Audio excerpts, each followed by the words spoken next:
Good morning, guys. Welcome to Abhishek Study Circles. And today we are going to discuss very good concept of foreign investment. So, guys, आज हम लोग discuss करेंगे कि foreign investment मतलब कि बाहर से लोग भारत में कैसे निवेश करते हैं। ओके, वो चीज डिस्कस करेंगे। ओके, सो गाइज ये वीडियो देखने के बाद हम आपको कभी भी कोई इशू नहीं होगा कि विदेशी निवेश भारत में कैसे होता है, इसके क्या क्या प्रोविजन है। ओके, और किस प्रकार से निवेश कर सकते हैं। ओके, सो गाइज पहला है हमारा जो आज का टॉपिक है गाइज, वो है foreign investment. Okay, in the foreign investment guys, ये किस तरह के फॉरेन इन्वेस्टमेंट होते हैं गाइज।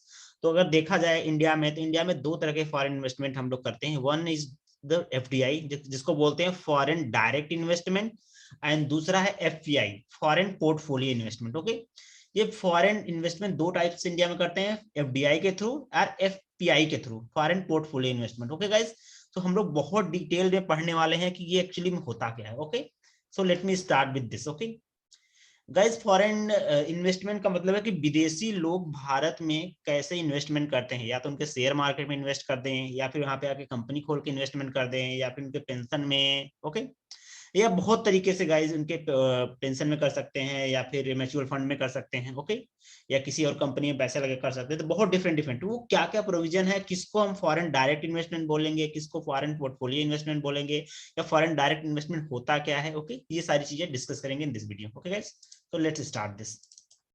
तो पहला हम लोग डिस्कस करेंगे guys, what is the foreign direct investment. Foreign direct investment, okay, जिसको हम लोग बोलते हैं FDI. Okay, so guys FDI का क्या मतलब हुआ, ये चीज समझो आप। एफडीआई का मतलब ये हुआ, ठीक है, कि जो फॉरेन की कोई कंपनी है। ओके, जैसे कि फॉरेन की कंपनी हो गई, गूगल हो गई। ओके, गूगल हो गई, माइक्रोसॉफ्ट हो गई, ओके, फेसबुक हो गई, ओके, एसेंचर हो गया, अगर अगर उस पर बात करें आईटी सेक्टर में तो। ओके, एसेंचर हो गया। ओके, तो ये सारी फॉरेन की कंपनियां हैं गाइड, और भी बहुत सारी हैं, मैं जस्ट एग्जांपल ले रहा हूँ इन तीन चार चीजों की। ओके, तीन चार कंपनियों की। सर, अगर ये लोग इंडिया में आकर के इन्वेस्ट कर रही हैं, ओके, तो इसको बोला, ओके गाइस, तो इसको बोलेंगे हम लोग फॉरेन डायरेक्ट इन्वेस्टमेंट। लेकिन ऐसा नहीं कि डायरेक्टली इसको बोल देंगे कि हम फॉरेन डायरेक्ट इन्वेस्टमेंट है अगर ये लोग इन्वेस्ट करते हैं। इसका क्राइटेरिया भी है गाइस कि अगर गूगल सिर्फ इन्वेस्ट करे तो इसका ये मतलब नहीं कि सिर्फ ये फॉरेन डायरेक्ट इन्वेस्टमेंट है। इसका मतलब गाइस ये है कि जो फॉरेन डायरेक्ट इन्वेस्टमेंट होते हैं गाइस, वो एक लंबे अवधि के लिए आते हैं, लॉन्ग टर्म कैपिटल लेके आते हैं। ठीक है, लॉन्ग टर्म कैपिटल का मतलब गाइस क्या हुआ कि बहुत ज्यादा टाइम के लिए, कोई नहीं 6 महीने 1 साल के लिए, इन सब के लिए नहीं आते। ये लोग आते हैं 8 साल 10 साल 20 साल के लिए। ओके, इतने टर्म के लिए आते हैं इंडिया में। ओके, और यहाँ पे इन्वेस्टमेंट करते हैं। जैसे मैकडी हो गया गाइस, हम लोग जाते हैं बर्गर खाने मैकडी में, राइट। तो वो सब फॉरेन कंपनी है, वो इंडिया में आके इन्वेस्ट करती हैं। मोस्टली क्यों इन्वेस्ट करती है गाइस, यहाँ पे आके पैसे इन्वेस्ट करने के बाद ये देखती हैं गाइस कि यहाँ का जो पोटेंशियल है, वहां से लोग पैसे अर्न करती हैं, then they will send this पैसे to their home country. Okay, ये गाइस डेप्ट फ्री होता है। डेप्ट फ्री होता है मतलब कि गवर्नमेंट को कोई पेमेंट पैसे नहीं पे करने पड़ते इन्वेस्टमेंट के लिए। इवन ये लोग आती हैं हमारे यहाँ, पैसे इन्वेस्टमेंट करती हैं, ठीक है, तो हमें ही फायदा होता है। ठीक है, ये जब हमारे यहाँ आती हैं गाइस, ये ऐसी कंपनियां इन्वेस्ट करती हैं, ठीक है, तो क्या होता है गाइस, पहले बात तो ये लॉन्ग टर्म के लिए आती हैं। जब लॉन्ग टर्म के लिए होता है, कैपिटल इनका स्टेबल होता है। ऐसा नहीं है कि आज आज लेकर आई 1 करोड़ रुपए लेकर आई और कल पता लगा कि वो 1 करोड़ रुपए लेकर भाग गई।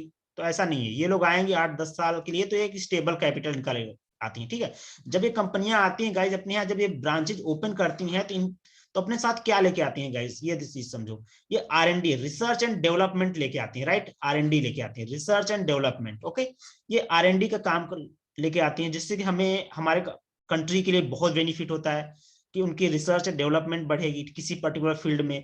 वहां से भी जॉब भी क्रिएट होगा गाइज, एम्प्लॉयमेंट बढ़ेगी। इसके बाद गाइज ये कंपनियां जब हमारे यहाँ आती हैं, तो इनके साथ मैनेजर स्किल्स भी लेके आती है, क्योंकि ऑलरेडी गाइज इनके मैनेजर्स बहुत हाई प्रोफाइल के होते हैं, जिससे कि क्या होता है कि कंपनी ऑलरेडी बहुत डेवलप कर चुकी है। रीजन क्या है, उनकी मैनेजमेंट स्किल के कारण। तो वो कंपनियां अगर आकर के इंडिया में इन्वेस्ट करेंगी, तो गाइज यहाँ पे तो मैनेजमेंट राउंड मैनेजरियल स्किल बढ़ेगी, राइट। फिर उसके साथ गाइज ये टेक्निकल स्किल भी अपने साथ लेके आती हैं। तो ये सारी चीजें बेनिफिट्स होती हैं गाइज की कोई फॉरेन कंपनी जो है आकर के इंडिया में इन्वेस्ट कर रही है। Okay okay, through the FDI के through, okay, foreign direct investment के थ्रू। ओके गाइज, इतना समझ में आया, ठीक है। तो ये कंपनी आएंगे, अपनी ब्रांचेज खोलेंगे इंडिया में। ओके, तो इसको हम लोग फॉरेन डायरेक्ट इन्वेस्टमेंट। अभी हम क्राइटेरिया देखेंगे, किसको हम फॉरेन डायरेक्ट बोल रहे हैं, किसको फॉरेन पोर्टफोलियो बोल रहे हैं। ओके गाइस, नाउ देखो अब नेक्स्ट टर्म है, नेक्स्ट है गाइस अपना हमारा कि किसको हम लोग एफडीआई बोलते हैं। गाइस देखो आप अब चीज समझो, देखो ओके। तो जब एफडीआई को बोला गया गाइस, तो एक्चुअली में अगर मैं बात करूं कि 2013 से पहले की बात करें, ठीक है, 2013 से गवर्नमेंट के पास कोई क्लियर कट डिफरेंस नहीं था कि एफडीआई में एंड एफपीआई में। ओके, एफपीआई में, ओके, एफडीआई और एफपीआई में कोई क्लियर कट डिफरेंस नहीं था। ओके, तो गवर्नमेंट ने क्या किया, एक कमेटी फॉर्म की 2013 में। ओके, कमेटी का क्या नाम था गाइस, ये बहुत इंपॉर्टेंट कमेटी है, ये आप याद कर सकते हैं, इसको एग्जाम से पूछे भी जा सकते हैं इस कमेटी के बारे में। ओके, तो इस कमेटी का नाम था Arvind Mayaram committee, Mayaram committee. Okay, Arvind Mayaram committee. इस कमेटी का जो भी रिकमेंडेशन था गाइस, वो हम अभी डिस्कस करेंगे क्या क्या रिकमेंडेशन थी। इस कमेटी के रिकमेंडेशन को गवर्नमेंट ने एक्सेप्ट कर लिया। ओके, और गवर्नमेंट ने जब एक्सेप्ट किया इस कमेटी को गाइस, तो फिर इन्होंने क्या किया, गवर्नमेंट ने एक्सेप्ट करने के बाद गाइस इसको इंप्लीमेंट कर दिया, जिससे कि क्लियर कट एक आइडिया होगा कि किसको हम लोग एफडीआई बोलेंगे और किसको हम लोग एफपीआई बोलेंगे।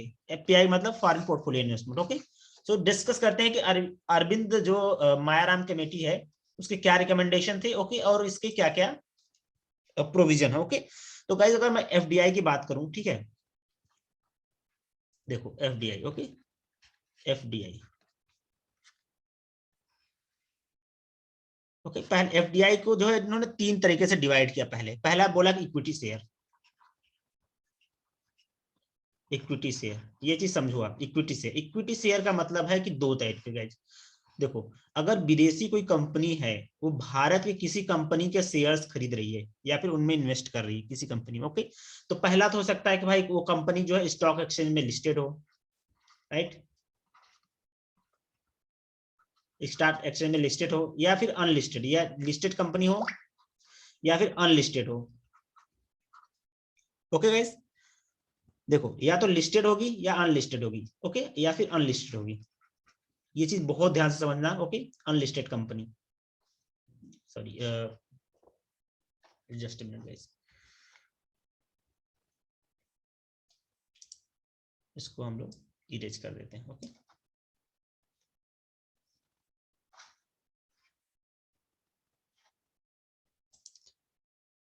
ओके, तो या तो लिस्टेड कंपनी होगी या फिर अनलिस्टेड कंपनी होगी, राइट।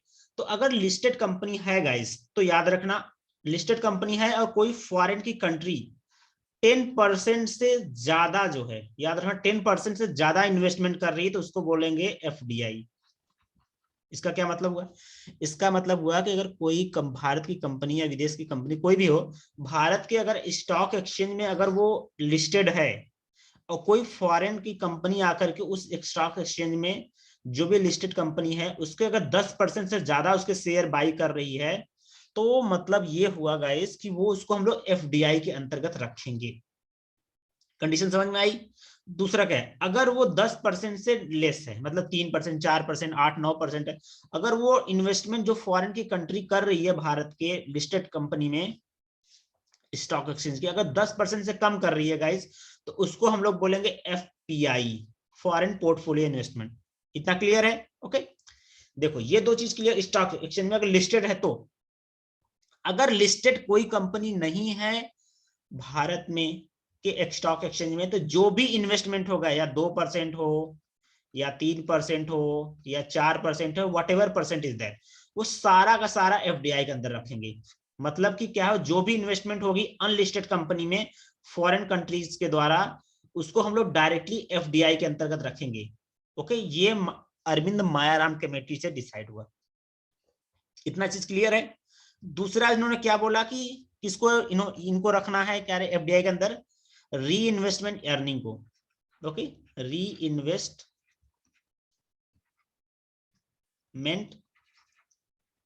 अर्निंग। ओके, री इन्वेस्टमेंट अर्निंग क्या होती है गाइस, कि मान लो कि कोई कंपनी आई, जैसे कि क्या होगा, मान लो कि मैगडी आई।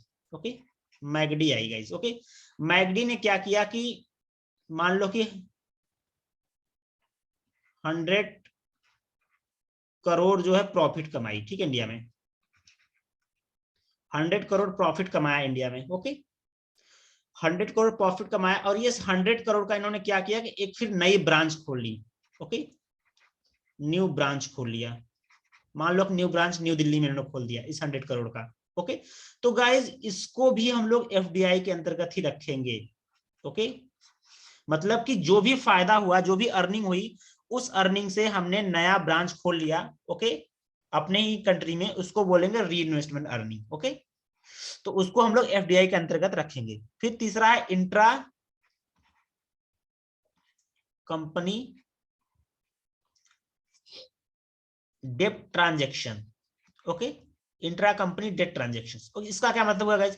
इसका मतलब हुआ गाइस कि कोई पेरेंट कंपनी से अगर कोई सब्सिडरी वाली कंपनी है, उससे अगर कोई इन्वेस्टमेंट लिया जा रहा है गाइस, उससे कोई पैसे लिए जा रहे हैं होम कंट्री में, तो उसको भी एफडीआई के अंतर्गत रखेंगे, ओके एक चीज क्लियर मैं कर दे रहा हूं, मैं यहाँ पे बोल रहा हूँ कोई लिस्टेड कंपनी है, राइट, ठीक है 10% से ज्यादा कब कर रही? एक फाइनेंशियल ईयर में गाइस, FY एक फाइनेंशियल ईयर में अगर 10% से ज्यादा कर रही, तभी उसको एफडीआई के अंतर्गत रखेंगे। इसका यह मतलब नहीं कि मान लो कि ये 7% है, ओके मान लो कि 3% जो है जुलाई में किया इन्वेस्टमेंट, और 7% जो है इन्होंने कर दिया अगस्त में, तो क्या इसको एफडीआई के अंतर्गत रखेंगे? जी हाँ बिल्कुल रखेंगे, ये चीज याद रखना, क्योंकि एक फाइनेंशियल ईयर में टोटल 10% होना चाहिए, ओके देखो एक फाइनेंशियल ईयर में अगर 10% है तो उसको एफडीआई के अंतर्गत रखेंगे, ये चीज याद रखना। अगर उन्होंने 3% कर दिया एक साल में, एक महीने में इन्वेस्ट किया, नेक्स्ट महीने में उन्होंने 7% और इन्वेस्टमेंट कर दिया, देन इसको हम लोग किसके अंतर्गत रखेंगे गाइज? इसको हम लोग रखेंगे एफडीआई के अंतर्गत, ये चीजें याद रखना इसको, ठीक है ओके इसको नोट डाउन कर सकते हो आप लोग, ओके एंड गाइज इसके बाद है कि जो भी मैंने अभी बताया कि गाइज जो भी अगर इक्विटी शेयर अगर लिस्टेड है एक्सचेंज में, ठीक है अगर ये होल्ड करते हैं 10% से ज्यादा शेयर की, तो उसको एफडीआई के अंतर्गत रखेंगे, अगर लेस देन करते हैं तो एफडीआई के अंतर्गत रखेंगे।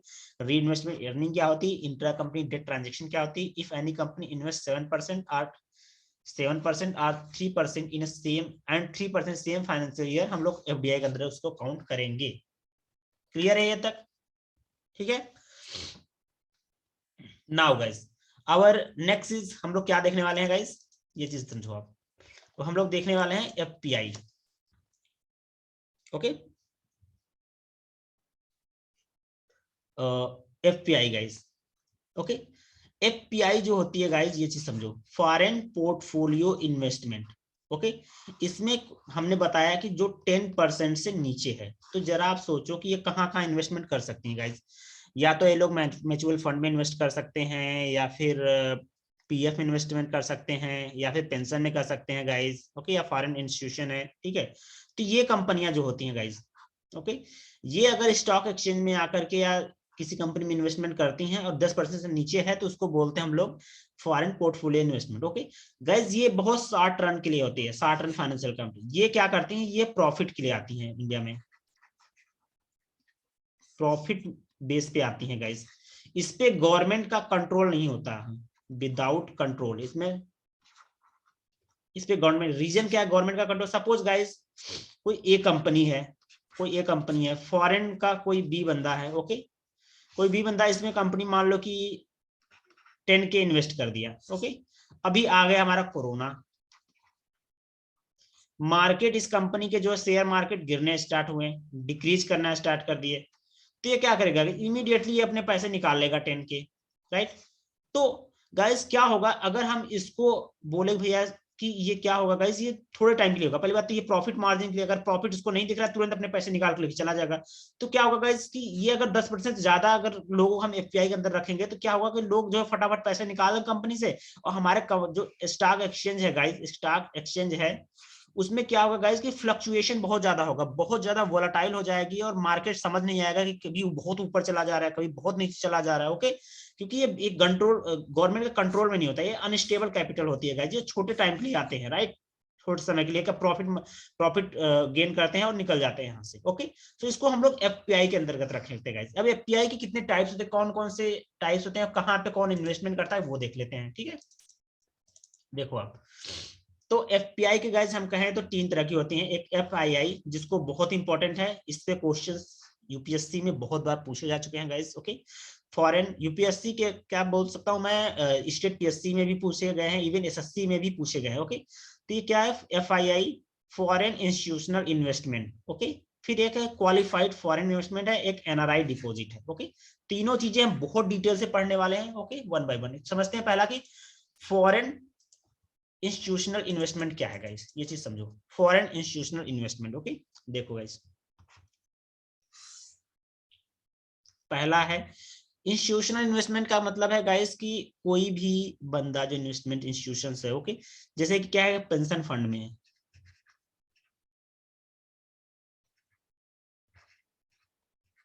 Pension fund. ओके, अभी लिख रहा हूँ मैं, बता समझा रहा हूँ। ओके, फिर क्या हो सकता है, पीएफ हो सकती है, पीएफ वाले इन्वेस्टमेंट कर सकते हैं। ठीक है, प्रोविडेंट फंड। फिर क्या हो सकता है गाइस कि म्यूचुअल फंड हो सकता है, म्यूचुअल फंड हो सकती है। ओके,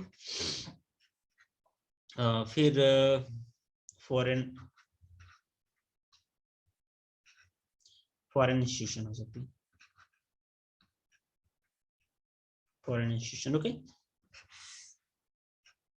देखो गाइस, अब समझो आप लोग। ओके, ये देखो, देखो, जो फॉरेन इंस्टीट्यूशनल इन्वेस्टमेंट होता है गाइस, इसमें क्या फॉरेन की कंपनियां बोल सकता हूँ, या फॉरेन के जो पेंशन फंड्स के जो मैनेज करते हैं, ठीक है, वो, या प्रोविडेंट फंड वाले, या म्यूचुअल फंड वाले, या फॉरेन कोई इंस्टीट्यूशंस है, वो लोग, ओके, वो भारत की कंपनियों में इन्वेस्टमेंट करते हैं। ठीक है, तो उसको हम लोग कहते हैं फॉरेन इंस्टीट्यूशनल इन्वेस्टमेंट। लेकिन ये इन्वेस्टमेंट कितना होता है गाइस, अगर कोई सिंगल बंदा इसमें से कोई एक सिंगल कंपनी में कर रहा है, ठीक है, सिंगल कंपनी में कर रहा है, तो कितना अलाउड है गाइस, वो 10% अलाउड है, याद रखना ये चीजें।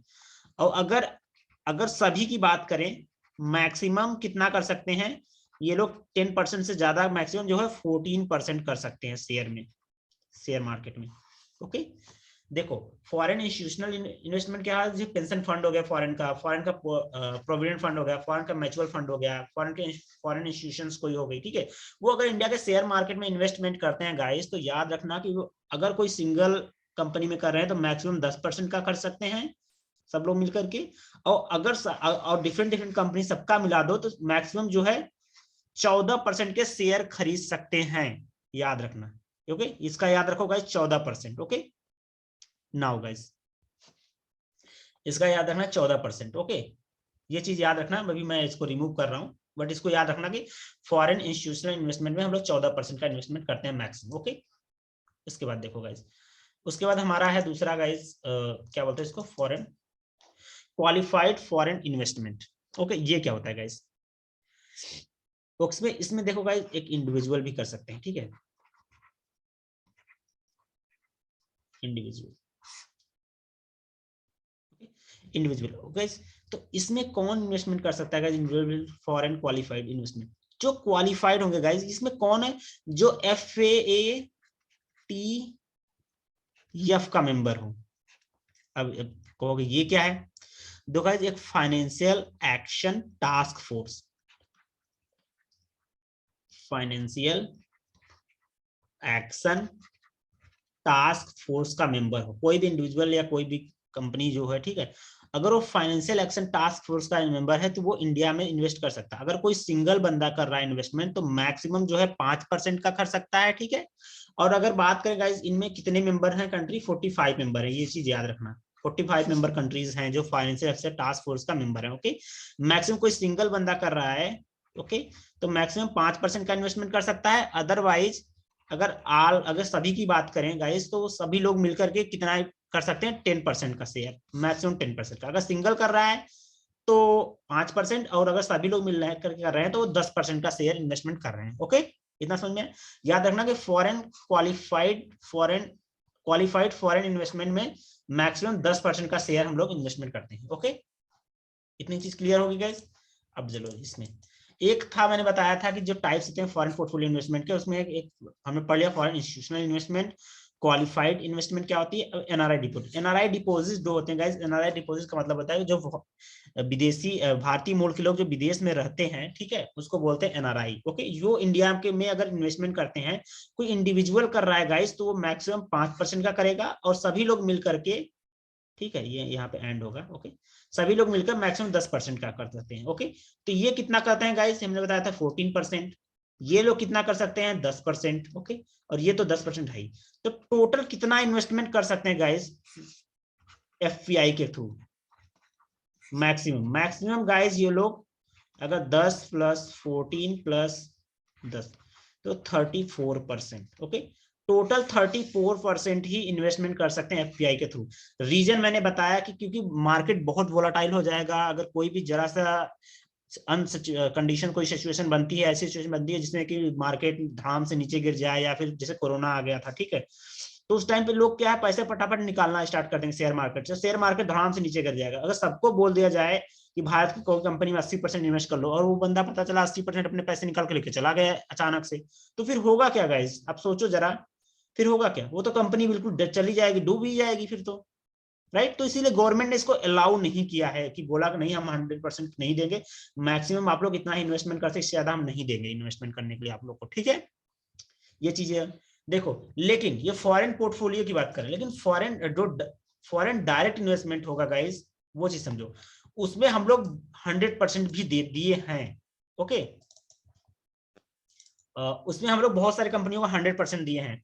अगर उन कंपनियों की मैं बात करूं या उन सेक्टर्स की बात करूं गाइस, तो वो सेक्टर्स हैं जैसे कुछ के एग्रीकल्चर सेक्टर में हमने दिया है, ठीक है, जैसे कि हमने क्या दिया, हॉर्टिकल्चर दे दिया, जिसमें मधुमक्खी पालन वगैरह की बात करते हैं, ठीक है, ईपी कल्चर हो गया, ठीक है, मशरूम वगैरह में, ठीक है, ओके, मशरूम वगैरह में भी हमने 100% दिया है, ठीक है। तो गाइज इसमें इन्वेस्टमेंट करने का हमने 100% दिया है, ठीक है। तो क्या गवर्नमेंट का ये जो कोई बंदा आएगा, फॉरेन की कोई कंपनी है, देखो ये कोई कंपनी है गाइज, ये क्या डायरेक्टली ऐसे आएगी और इंडिया में इन्वेस्टमेंट कर देगी? इंडिया में क्या इन्वेस्टमेंट कर देगी? नहीं गाइज, ये नहीं ऐसे करेगी। देखो, दो टाइप्स के इन्वेस्टमेंट इंडिया में कर सकते हैं, ठीक है। पहला क्या है कि देखो, पहला कि किसके थ्रू? Automatic route. और दूसरा क्या है गाइस? ये है गवर्नमेंट अप्रूवल। ये चीज समझो पहले, इसका बहुत ही इंपॉर्टेंट है ये चीजें। ओके, देखो, जो फॉरेन डायरेक्ट इन्वेस्टमेंट है गाइस, ये ऑटोमेटिक रूट क्या होता है, और गवर्नमेंट अप्रूवल रूट, मतलब कि कुछ एरिया में गवर्नमेंट ने बोला है, कुछ सेक्टर में गवर्नमेंट ने बोला आप डायरेक्टली आकर के इन्वेस्टमेंट करो 100% या कुछ परसेंट। ओके, हमसे कोई अप्रूवल लेने की आपको जरूरत नहीं है, आप आकर इन्वेस्टमेंट कर लो उस एरिया में, हम कुछ नहीं कहेंगे किसी को भी। एक तो ये हो गया। और कुछ सेक्टर्स में जैसे डिफेंस सेक्टर हो गया, ठीक है, और कुछ सेक्टर्स में गवर्नमेंट ने बोला है कि आकर के आप इन्वेस्टमेंट करो हमारे यहाँ, हम 100% आपको देंगे इन्वेस्टमेंट करने के लिए, आप 100% इन्वेस्टमेंट कर सकते हैं, लेकिन हमारे विदाउट परमिशन से, विदाउट अप्रूवल से आप इन्वेस्टमेंट नहीं कर सकते इस एरिया में। ओके, तो ये होता है गवर्नमेंट अप्रूवल। तो फॉरेन की कंट्री जो है या तो ऑटोमेटिक रूट से आती हैं या फिर गवर्नमेंट अप्रूवल के रूट से आती हैं। ओके, जैसे कि गाइस 100% अलाउड है हमारा ऑटोमेटिक रूट के थ्रू, जैसे प्लांटेशन के सेक्टर में। ओके, प्लांटेशन के सेक्टर में जैसे कॉफी प्लांटेशन हो गया, रबर प्लांटेशन हो गया गाइस, कार्डामम प्लांटेशन हो गया। ओके, ऑटोमेटिक रूट है 100% गाइस, किसके सेक्टर में हमारे है? ऑटोमेटिक रूट है माइनिंग के सेक्टर में। ओके, माइनिंग के सेक्टर में जैसे माइनिंग का एक्सप्लोर करते हैं हम लोग, ठीक है, गोल्ड का, डायमंड का, इन सबके माइनिंग के लिए। ओके, उसके बाद गाइस अगर हम बात करें तो हमारा कौन से सेक्टर है, ब्रॉडकास्टिंग की सेक्टर भी हो सकती है। ओके, ब्रॉडकास्टिंग में भी हम लोग आते हैं, टेलीपोर्ट बनाते हैं, ठीक है। डीटीएच के सेक्टर्स में हम लोग बोलते हैं 100% वो अलाउ कर रखे हैं, ठीक है, ऑटोमेटिक रूट के थ्रू ही, ठीक है। उसके बाद हमारा है गाइस, इसमें देखो गाइस, इसमें बहुत सारे सेक्टर्स भी बैठे, ऐसा नहीं कि सारे चीजें 100%, अगर ब्रॉडकास्टिंग की बात करें सारी चीजें 100% ही, ठीक है। जैसे कि एफएम रेडियो है, ठीक है, इसमें 49% ही हम लोग अलाउ किए हैं, कि 49% से ज्यादा नहीं कर सकते, ठीक है। तो ऐसे बहुत सारी चीजें हैं, ठीक है। जो प्रिंट मीडिया है गाइस, जैसे प्रिंट मीडिया है, ठीक है, तो इसमें हम लोग जो है 26% का अलाउ किए हुए हैं। तो ऐसे बहुत सारे, आपको रटना नहीं है सारी चीजें, बस याद कर लो कि गवर्नमेंट के अप्रूवल के चाहिए होता है, या फिर ऑटोमेटिक रूट से आ सकते हैं। ओके, ये दो तरीके से कंपनी जो है कोई भी इंडिया में इन्वेस्टमेंट कर सकती है। ओके गाइस, तो मुझे लगता है कि ये फॉरेन डायरेक्ट इन्वेस्टमेंट और फॉरेन पोर्टफोलियो इन्वेस्टमेंट के बारे में मैंने आप लोगों को बहुत कुछ बता दिया है, और इससे बाहर से मुझे नहीं लगता कोई भी क्वेश्चंस इंटरव्यू में या फिर मेंस में या फिर प्रीलिम्स के एग्जाम से पूछी जाएंगे गाइस। अगर फिर भी आप लोगों को कोई भी डाउट है then you can comment me and ask me या drop me a mail. Okay, तब तक के लिए गाइस धन्यवाद, thank you so much guys. मिलते हैं कल के लेक्चर में जो कि हमारा बेस्ड होगा फॉरेन इन्वेस्टमेंट के ऊपर ही, एक न्यू लेक्चर। Thank you.